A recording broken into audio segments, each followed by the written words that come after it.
Welcome to the channel DIY Lab. Today we're going to look at burning smell with cracking sound from microwave. Alright, here's the microwave. We're going to test it out. As you can see, that's the burning sound. Right, let's take a look. Inspect the microwave for any grease, dirt, clean it, so then have a good view. You can see there's a burn mark there, and the burn mark here with the lights on, you can see it clearly. It's from the waveguide plate. Alright, so that's a model number R207EK. Just remove it using a screwdriver and use your hands, gently lift it, gently bend it to remove it. Yep, they can break easily.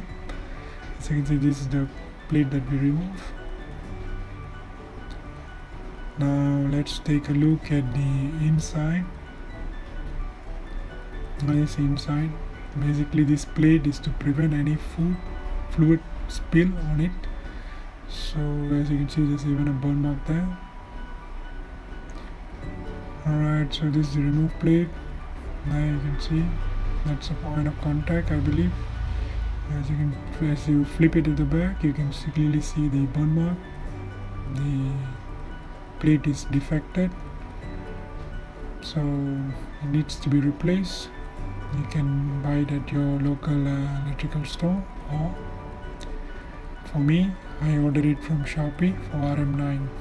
Right, here's the replacement part, and that's the old one. They look exactly identical. Make sure to look for the exact model number so that you purchase the right one for you. Now as for installation, this is the name actually. Right, for to install, same way as you remove it, insert it to one side first and then slightly bend it and insert the other edge. Right, just be gentle not to break the item. Right, that's it, installation is done. Now we are going to test it and see if there is still any cracking or burning sounds. Right,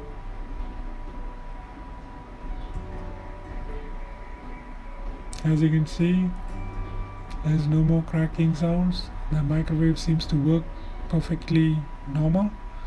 So with just RM9 you solve the issue, then the microwave is working. Thank you for watching. Please like the video if it helped you. See you on the next video.